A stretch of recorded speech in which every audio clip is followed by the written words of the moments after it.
DLA markets. I wanted to just do a quick live stream here to talk about Powell's statement. I didn't have enough time to do a whole video on it. My schedule is very tight today. So I wanted to just jump on and do a quick statement on my thoughts regarding what he said today. Okay, so I didn't see the entire statement, but I saw excerpts. I got the gist of it. He basically said that the Fed was hanging in there, that this inflation problem was a big problem, and they had to hang in there and bring down the inflation until they reached the 2% target, which, as you know, is very, very, very far away from where they are now. So it was all in all, it was a hawkish statement. He was sounding very resolute that they were determined to fight inflation. There was no indication about easing, within 6 months and stuff like this that the market was anticipating.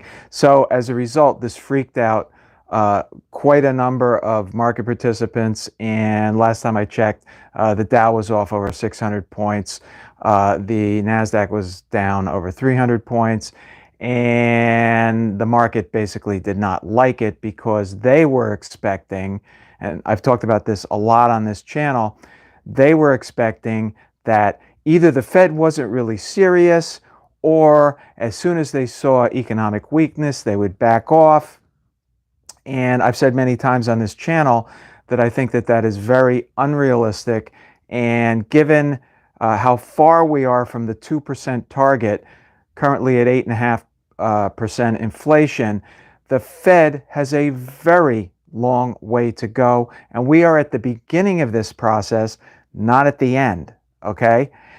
Now, I say to myself, why is it that the market is resisting what's happening here and doesn't seem to be processing what the Fed A has to do and what the Fed B is actually doing, okay? It's kind of mystifying to me, but there's two explanations that I can come up with, okay? One is that the Fed has completely lost credibility over the last year and a half because they were saying for a year and a half that inflation was transitory. Okay, so for all intents and purposes, they completely lost credibility. So the market now, again, doesn't take them seriously, which I think is a mistake. And then the other thing that really hits home for me is I really honestly believe that a lot of the market participants that are trading stocks, that are managing hedge funds, that are managing large portfolios in the institutional market, and many of the retail investors are just not old enough to remember or understand when we were previously in a high inflationary environment.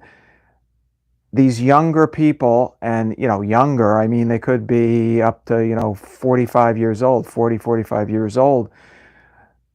These people have never seen a market where the Fed was actually tightening, and they have become so used to this Fed put bailing everything out from the banking crisis in 2008 to every time there is any kind of softness in the economy.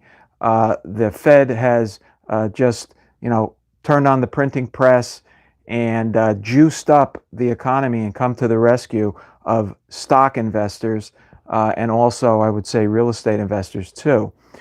So this psychology has developed in the market where they just don't take it seriously. They think that the Fed is going to back away at the slightest sign of economic weakness, and therefore the rationale for some of the recent rallies that you've seen in the stock market.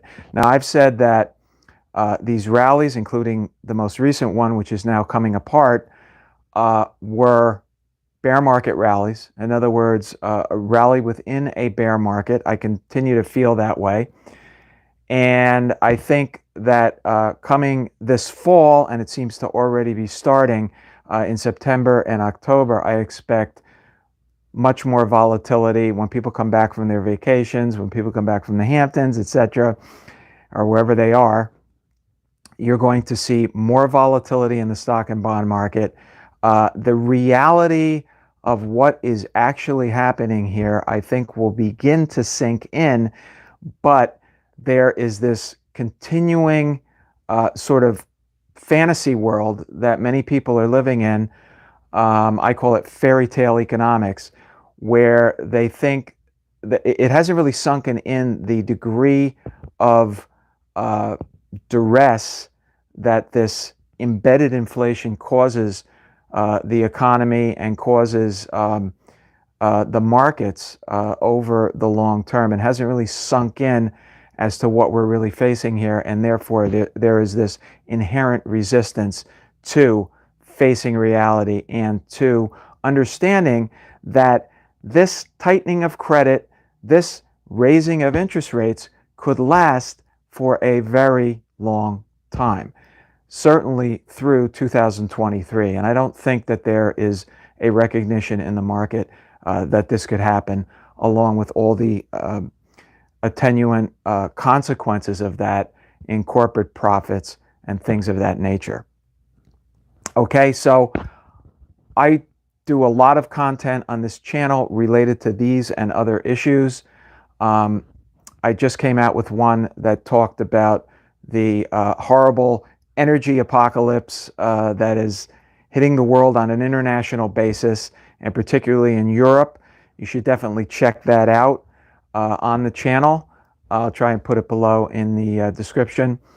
And I'm going to be coming out in a few days, probably next week sometime, with a video called Fairy Tale Economics, where I'm going to go into more detail on this very issue that I'm bringing up in this live stream.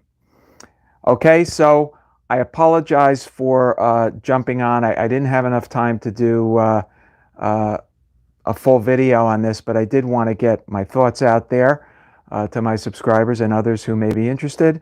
And thank you for listening. And please check out the channel. We have tons of content on these and other related issues. And until the next video, thank you, and I'll see you soon.